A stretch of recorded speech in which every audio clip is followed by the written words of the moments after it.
Olá, tudo bom? O nosso bate-papo de hoje vai ser com o cientista político Guilherme Carvalhido. Ele vai falar com a gente exatamente sobre essa situação atual, né? Sobre a pandemia do coronavírus. E eu queria que vocês ouvissem atentamente, porque o Guilherme é um cientista político muito conceituado. Ele, aliás, dá muita entrevista aí para várias emissoras de TV, falando exatamente sobre o seu conhecimento e sobre as suas opiniões, né? Guilherme Carvalhido, muito obrigada pela sua participação, por ter aceito esse convite. Aliás, eu quero aproveitar aqui e dividir com todos como eu me sinto honrada em ter tido você como meu professor na época em que eu fazia jornalismo lá na Universidade Veiga de Almeida. Obrigada pelo todos os seus ensinamentos e todo o seu conhecimento dividido com todos os alunos que você sempre faz, muito gentilmente.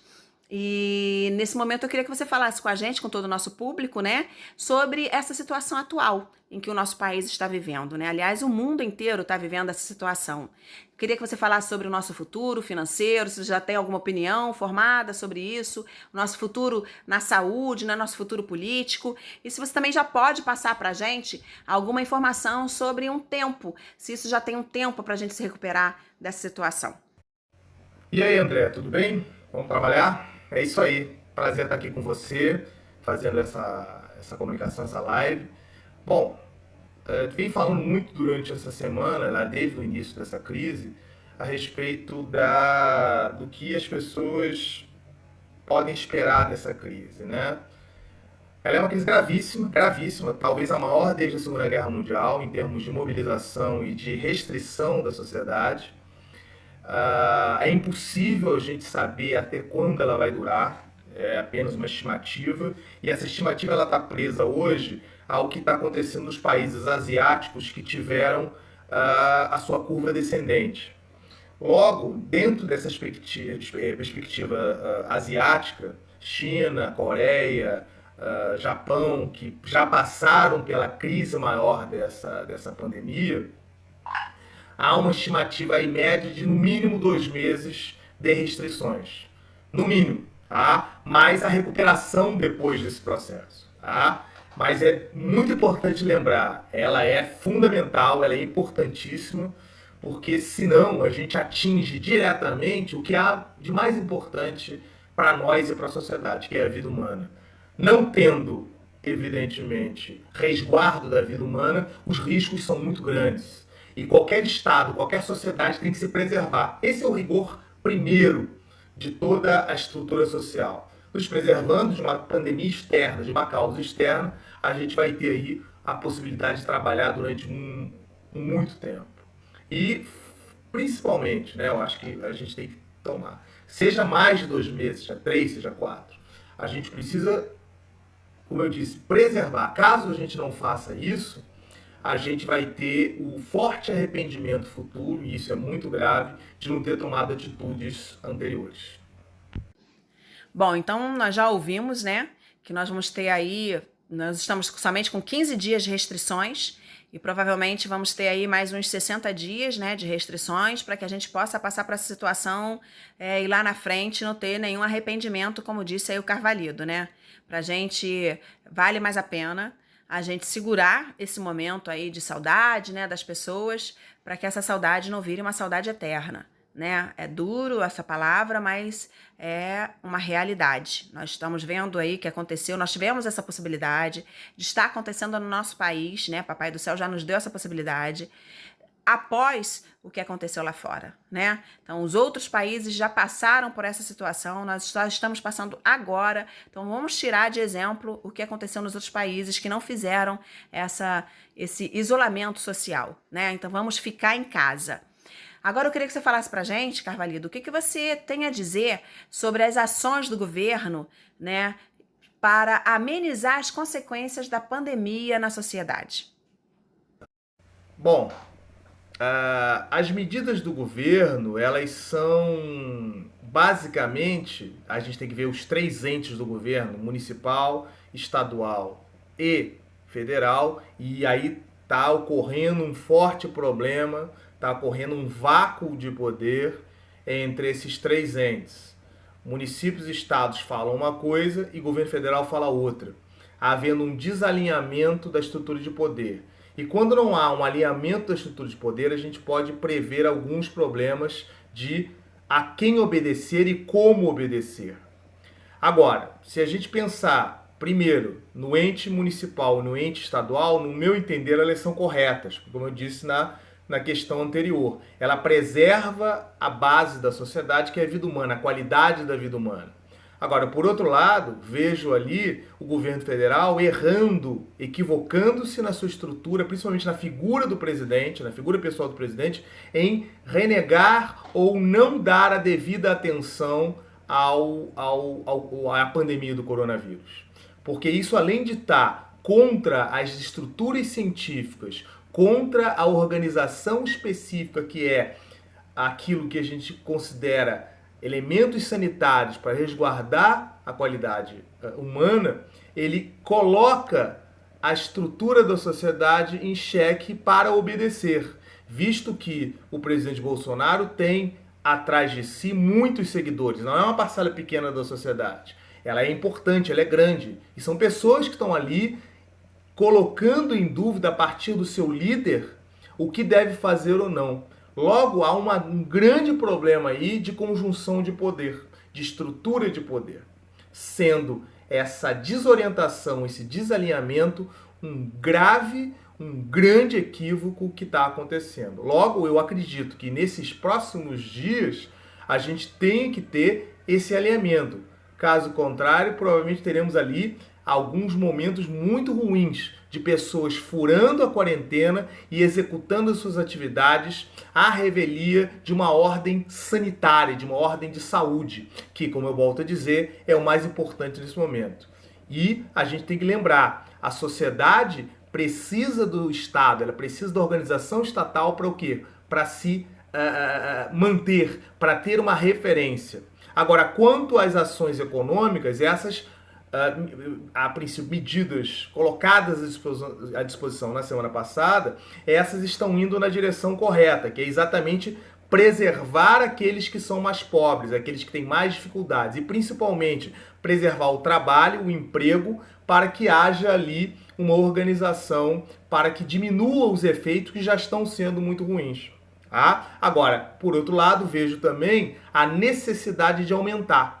Vejo que ainda há pouco dinheiro. Vai ser necessário quebrar o horizonte fiscal, infelizmente, mas quebrar para atender às necessidades da sociedade, principalmente no que a gente chama renda básica e manutenção estrutural dos empregos. Se assim continuar, a gente vai ter decisões corretas, porque o governo federal é o único que pode, através de lei e até mesmo de estrutura financeira, permitir a distribuição dessa renda extra em momentos de crise. Havendo isso, a gente vai passar por um sério problema, como já estamos passando, mas vamos passar com a possibilidade de nos recuperarmos mais rápido e termos efeitos positivos lá na frente. Caso contrário, aí teremos muitos e muitos problemas. Logo, os governos precisam atuar sempre visando, claro, a saúde pública, a estrutura da qualidade de vida, mas também, ao mesmo tempo, e não são contrapostos, não são elementos contrapostos, são elementos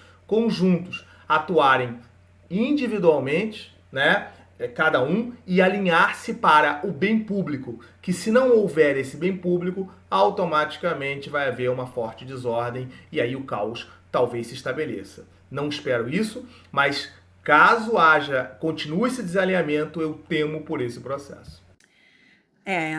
Nesse momento é um momento em que precisamos de solidariedade, né? E esperamos da política o que realmente a política é, no sentido correto, né? Que a política nada mais é do que agir em função de um bem melhor de todos, né? Então, esperamos aí ações realmente positivas da política para que nossos representantes políticos, né? Afinal, nós votamos, nós elegemos e nós colocamos eles lá. Então, esperamos realmente que tenha aí bastante ações positivas, que siga por esse caminho que eles já estão fazendo e que pense em atender a todos, né? Eu realmente espero sempre o melhor e penso sempre otimistamente que as coisas vão dar certo, né? Solidariedade é a palavra base para esse momento atual. Eu queria que você dissesse pra gente agora, nesse momento, Carvalhido, se você desse algumas dicas, né? para que nós possamos passar sobreviventes por essa situação e não ter nenhuma crise futura aí, seja emocional, financeira, política, de saúde, né? Então, quais são as dicas aí que você tem para nos dar? Otimismo, por favor.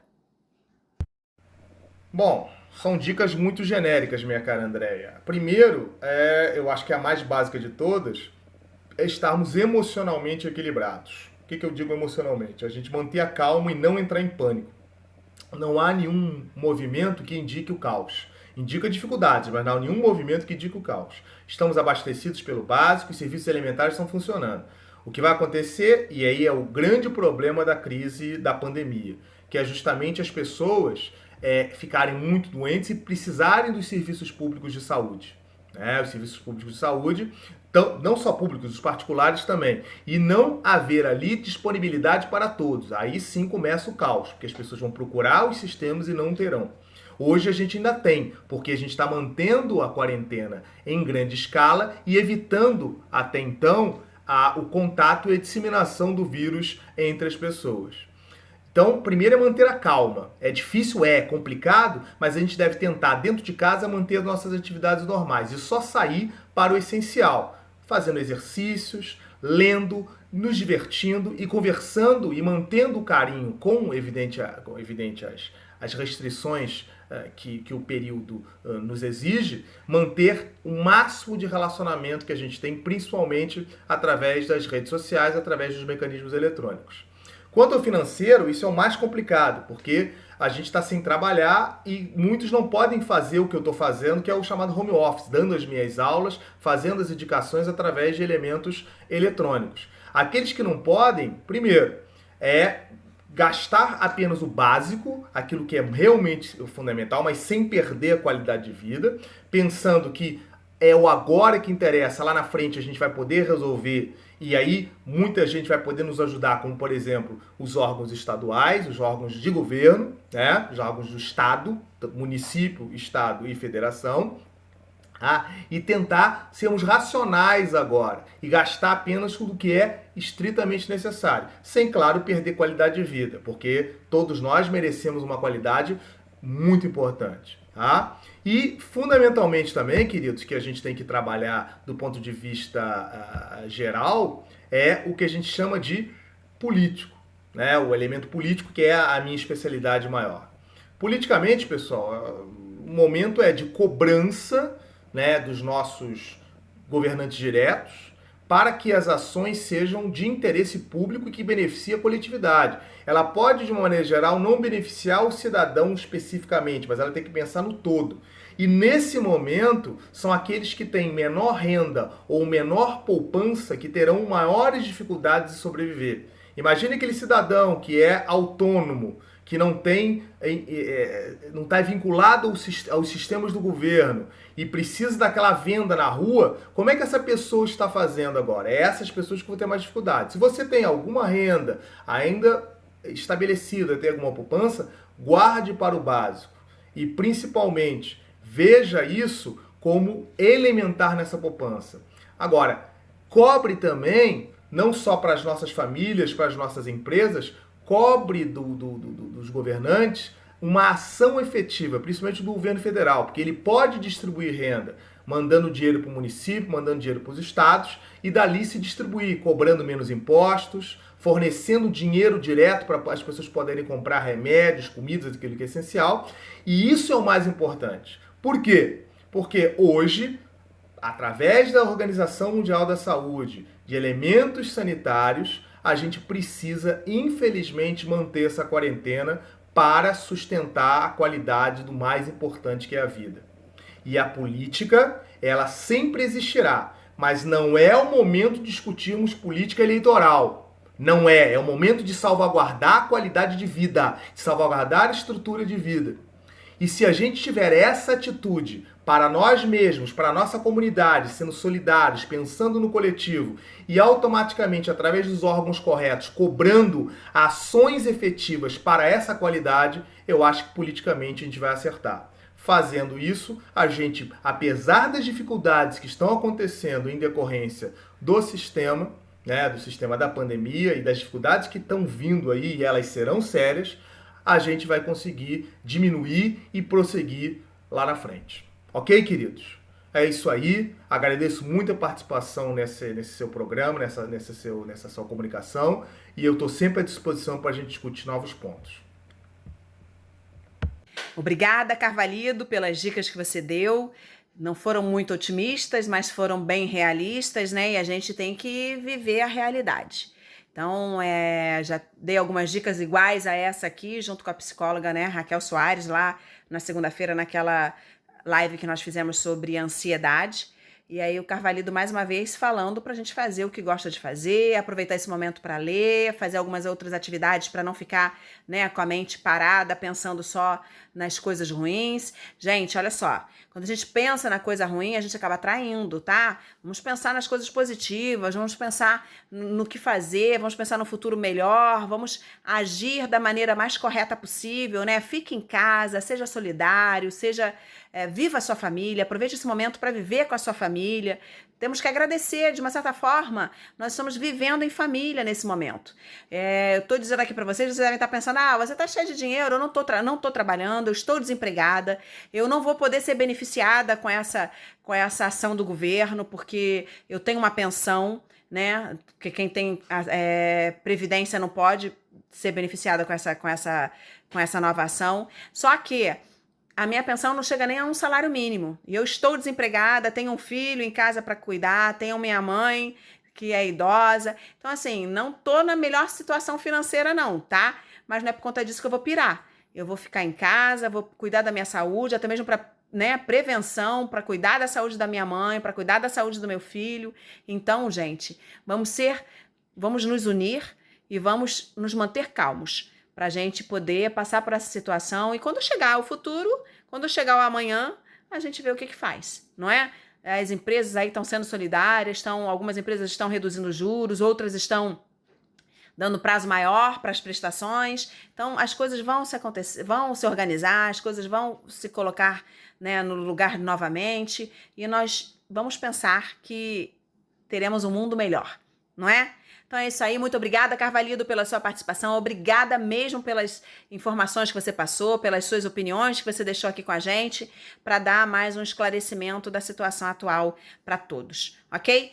Beijos para vocês, a gente volta com mais um bate-papo semana que vem, vamos ver se na sexta-feira eu consigo trazer alguém com um assunto mais legal aí para vocês, quem sabe um músico, não é? Tem um músico aí que eu tô pensando em trazê-lo aqui para cantar um pouquinho com a gente. Beijo!